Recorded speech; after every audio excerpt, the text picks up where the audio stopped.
That's kind of what 2021 seemed like. No, but in all seriousness, 2021 definitely had its share of ups and its shares of downs. We're still in the middle of this pandemic. Well, hopefully we're not in the middle of it. Hopefully we're at the tail end of it. But who knows? I am actually sitting here at home. It's New Year's Eve right now. It's New Year's in just a couple of hours. And I'm here by myself because I actually got COVID. Now, before any of you ask any questions, yes, I'm fully vaccinated and I got the booster shot, but COVID still broke through. Thankfully, it was super, super mild. I basically just had like minor cold symptoms, but I do have to stay quarantined away from home. I get to go back to work on Monday though. But anyway, so that's what my New Year's is like. This is just a look back at 2021, just to kind of remind myself what I was able to do and some of the fun things that went on. Anyway, here we go. First up, Disneyland.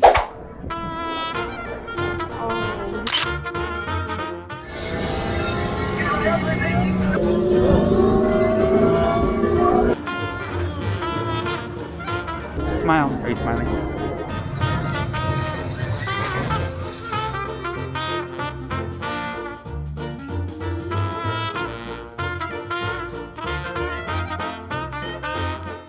At Galaxy's Edge in Star Wars, you and your friends get to actually fly the Millennium Falcon. Like, you take the controls of it.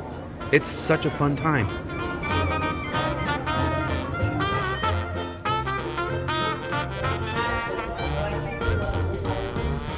Auto weapons engaged. Left pilot, hit the boosters. Now let's go get that one. You know, the ones that help us to breathe. All right. Oh, looks like we are ready to unload. So at Disneyland, right now with the COVID precautions, there's no tram that takes you to the park. So when you park in the parking garage, you have to actually walk about a mile. One of the main things that we wanted to do today was get to ride the new Star Wars Rise of the Resistance, but the ride went down, it broke, we never got the notification, and it's the end of the day. Disney closes at 7, so we left, and we got halfway to the parking structure walking back when I got an alert on my phone that it was time for us to go to the ride, meaning they fixed the ride. So we had 8 minutes to get back to the main gate. We just ran back from halfway to the parking garage just to get to the Rise of the Resistance. It better be worth it. Initiate brief flight sequence on deck 3 for Picard. Running back to get on the ride was totally worth it. I didn't film too much inside of it because I just wanted to experience it for the first time and actually get like a good example of what it was like. Red 2, Blue 5, keep tight now. Let's get ready to make that jump to light speed online board. But it was totally worth it. It's probably the most like realistic ride. Most realistic ride ever. It's a ride, it's an experience. If you ever get a chance, Rise of the Resistance, yeah, check it out. It's great. So Disneyland was a lot of fun. Even if it was a little bit weird with the kind of restrictions that were in place in the early closure, but it was a lot of fun, and it was really great to be able to get out and do something that felt kind of normal again, and I do love me some Disneyland. Next on the list, over the summer, we were able to take a short little trip out to Seattle. Now, Seattle is a place that's very near and dear to my heart. I love it very, very much. It's a place I think that I could live at some point, but this is just kind of a quick little whirlwind tour of what Seattle was like. Screw you, bars at LAX, because this lovely margarita costs $23, and it tastes like the same shit that you would buy at the grocery store pre-mixed. You just pour into a bottle. It's super sweet and disgusting, but I'm gonna finish it because it was $23.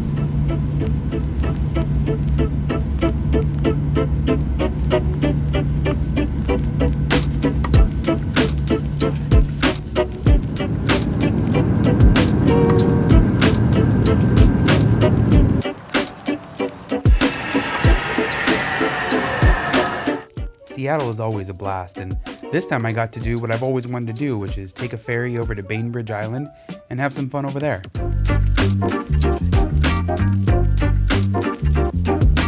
We found this cute pottery studio. We're not making the pottery, but it has pottery that you can paint. We picked a pig. I actually really think I prefer this green. I was doing kind of a little more natural blue-gray here. So that's so gross. But this is just so much more fun.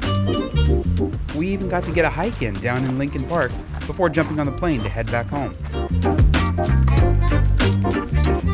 Well, we made it here to Lincoln Park in Seattle. It's a 135-acre park on the, I guess it would be the southwestern side of Seattle. It sits right on the Puget Sound, which you can see right here next to me. On to the next goal of the day, which is to score some fish and chips, I think, or some really good food one way or another at Alki Beach, which is just a 10-minute drive up the road that way. So let's do it.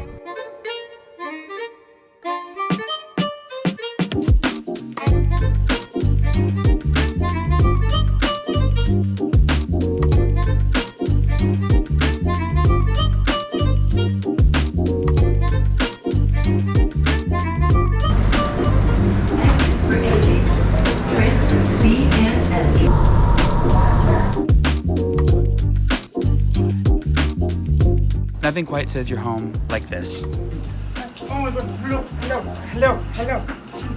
Hi, I know. Hi. Seattle is always a good time.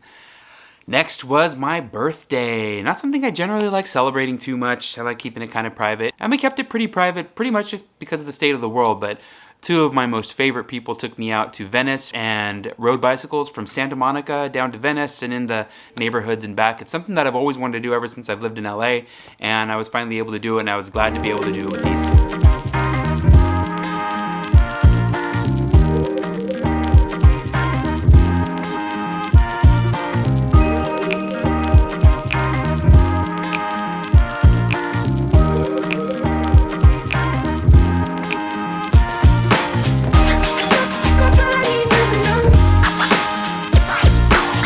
Yes, strawberry pie. That has been a tradition for me just going back a couple of years. Specifically, that's a Marie Callender strawberry pie. If you don't have Marie Callender's restaurants where you're at, it is a restaurant chain here in the US. Unfortunately, they're slowly dying. There's not a ton of them left, but they are still scattered around the US, and they're famous for their pies. So their strawberry pie is in season around my birthday, and that's why I love getting that. What specific traditions and foods are popular where you're from or in your family? Share it down in the comments below. I'd love to hear what you guys do where you're from.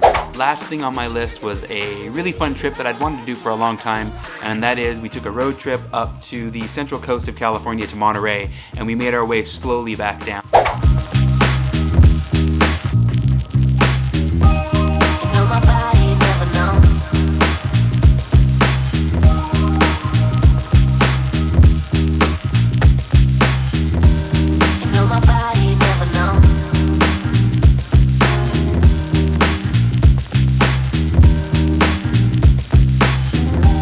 Hi fans!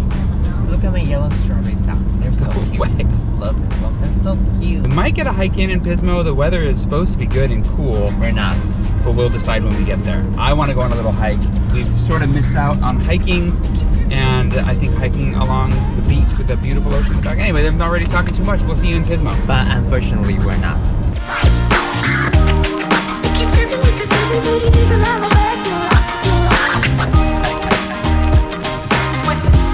Splash Cafe in Pismo Beach is famous for their bread bowl clam chowder. Sometimes the line stretches for so long you have to wait for hours just to get a bowl. You have fun on a trip this weekend? No. I'm so tired right now.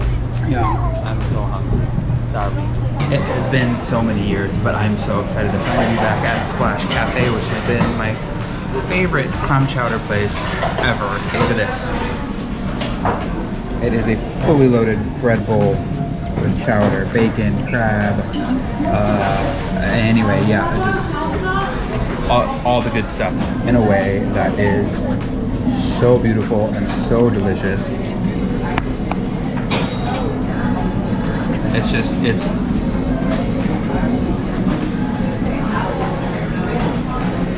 the best clam chowder on the planet.